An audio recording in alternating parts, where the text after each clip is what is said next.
Este conteúdo ele tem por finalidade servir de apoio, de suporte teológico para a matéria de bibliologia. Hoje nós vamos falar sobre quem foi João Ferreira de Almeida. Eu acho justo que se comente algo sobre este homem, visto que em todas as Bíblias para o português você vai ver ali na primeira página, logo depois da capa, escrito João Ferreira de Almeida. Quem foi ele? E como Deus usou este homem para que fosse escrito e traduzido um exemplar na língua portuguesa para que, obviamente, leitores portugueses, de fala português de todo o mundo da época e hoje nós, brasileiros, pudéssemos ter este exemplar em português para a nossa edificação espiritual. Muito bem, se você está me vendo pelo YouTube, você pode se inscrever nesse canal e assim compartilhar esse vídeo também para que outras pessoas sejam edificadas. Quem foi João Ferreira de Almeida? Ele nasceu em Torres de Tavares, em Portugal, no ano 1628. Mas aquele jovem, ele foi criado praticamente por um tio, que era um clérigo da Igreja Católica. Aos 14 anos de idade, João Ferreira de Almeida, ele muda-se para a Holanda. E lá na Holanda, ele fica um determinado período. Não sabemos por qual razão.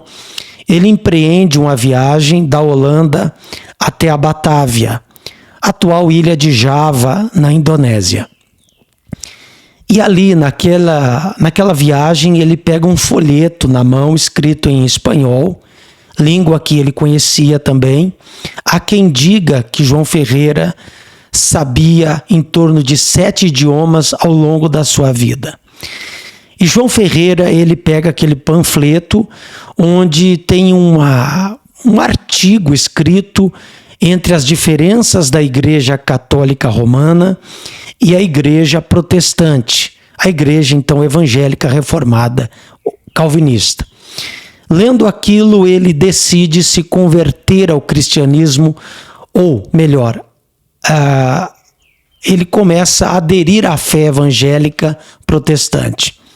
Chegando lá, ele se batiza em águas e começa uma vida evangélica na igreja holandesa reformada, que era de visão calvinista. Agora veja bem, acontece que com apenas 16 anos de idade, em 1644, João Ferreira de Almeida, percebam, apenas um jovem ainda, 16 anos, ele começa a traduzir a Bíblia para o português. Me refiro ao Novo Testamento. Não dos originais, mas da Reina Valera, a Bíblia em espanhol. Já existia também a Bíblia holandesa, a Bíblia italiana e a Bíblia em inglês. Ele tinha esse aparato para servir de base para ele traduzir a Bíblia para o português no Novo Testamento. Historiadores dizem que um ano depois, ele já tem a versão do Novo Testamento para o português. Só que esta versão, em manuscritos, nada editado, ela não tem ainda uma credibilidade no mundo acadêmico, teológico daquela época. Há quem diga que João Ferreira perdeu quase tudo que ele fez. 3 anos de trabalho também foi perdido. Mas essa tradução, que não vem do original, não tem muita credibilidade, como eu disse antes, no mundo acadêmico. João Ferreira de Almeida, agora ele começa uma carreira pastoral no presbitério da Igreja Reformada Holandesa. Ele se torna presbítero, se torna diácono, se torna pastor, enfim. Ele tem atividades dentro da igreja, ele não serviu de tradutor a vida inteira, ele desenvolveu um trabalho pastoral também. Ele dedica-se nesse período também a conhecer o hebraico e a conhecer o grego, para que a sua tradução ganhasse mais credibilidade no mundo acadêmico. Ele leva 31 anos estudando e traduzindo o Novo Testamento. Vejam bem, estudando as línguas, tanto o hebraico antigo e o Novo Testamento em grego. Acontece que lá pelo ano 1676, 31 anos depois daquela primeira tradução daquele manuscrito, 1676, João Ferreira, ele termina de traduzir o Novo Testamento para o português direto do original grego. Agora vejam bem, somente vai ser editado depois de diversas avaliações no ano 1681, que foi editado, impresso, o primeiro volume do Novo Testamento em português direto do grego. Muitas avaliações, muita discussão nessa tradução do João Ferreira de Almeida, porque os acadêmicos e avaliadores da época achavam o português de João Ferreira um tanto arcaico e entenderam que havia ali muitos erros de tradução, muitos arcaísmos. Então, por conta disso, demorou para que fosse editado o Novo Testamento. Mas a data é de 1681. Ainda enquanto ele esperava o Novo Testamento ser traduzido, melhor, editado, ele já começa a tradução direto do hebraico do Antigo Testamento. Em 1682, ele então começou a traduzir o Antigo Testamento, o Velho Testamento.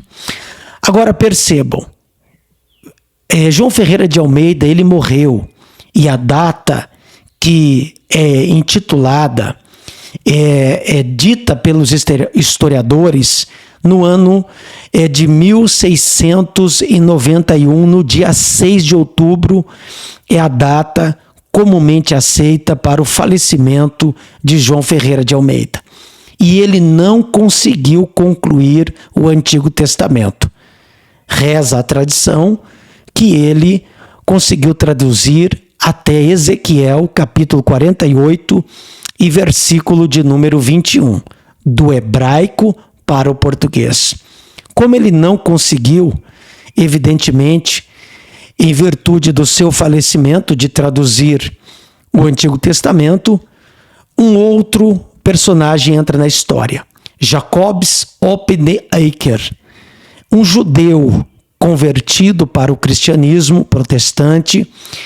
Ele traduziu o livro de Daniel e os 12 profetas menores do hebraico para o português. Jacobs, esse pastor protestante, também foi muito importante o seu legado, dando acabamento e terminando o Antigo Testamento para João Ferreira de Almeida, obviamente por ter falecido João Ferreira.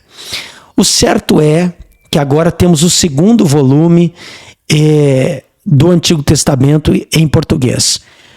Porém, em uma única obra, tanto o Antigo como o Novo Testamento, direto dos originais, só foi editado em Londres pela imprensa britânica em 1819, é a data que temos da primeira Bíblia impressa em um só volume, 1819, em um só volume foi impressa a Bíblia para o português.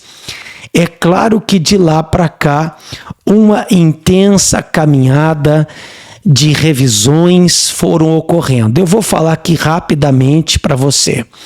1819 ainda não é o fim de tudo. Nós temos o início. Claro que para chegar a essa edição foi muito custoso. Custou a vida toda de João Ferreira de Almeida, custou um grande tempo de trabalho de Jacobs Oppenheimer. Porém, 1819, começa uma nova carreira. Tanto que em 1840 tem a edição revista e emendada.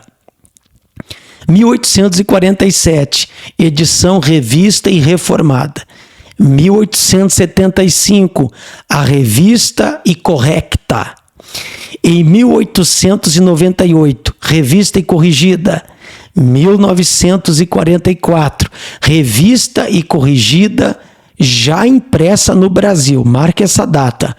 Apenas em 1944, depois ali da Segunda Guerra Mundial, que no Brasil foi impressa a revista e corrigida.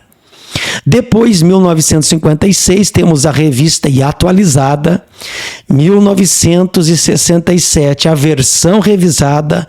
1990, edição contemporânea de Almeida. 1994, edição corrigida e fiel. 1995, edição corrigida de Almeida. 1997, edição corrigida de Almeida com novas atualizações, e 1993, Almeida versão atualizada. Você percebeu o quanto custou para você ter hoje um exemplar da Bíblia em português?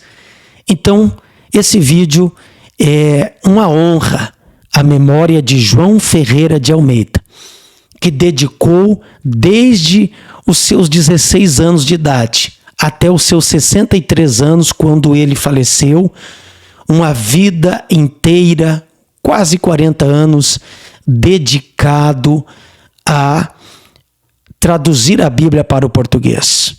Nota aqui de rodapé a Jacobs Open the Acre, que terminou o Antigo Testamento para João Ferreira. E aqui temos a Bíblia em português. Esta Bíblia que você tem na sua prateleira, como eu tenho aqui várias Bíblias em português, várias edições, Almeida Corrigida Fiel, Contemporâneo de Almeida, Revista e Corrigida, Revista e Atualizada, mas tudo isso, a glória é de Deus, a glória é do Senhor Jesus. Mas louvamos a Deus pela memória de João Ferreira de Almeida, que gastou uma vida inteira para trazer para nós outros a Bíblia em português. Deus abençoe a memória de João Ferreira de Almeida e também de Jacobs Open the Acre. E Deus abençoe você, leitor da versão em português. Espero que esse vídeo tenha sido edificante para você. Deus que abençoe você poderosamente, em nome de Jesus. Amém e amém.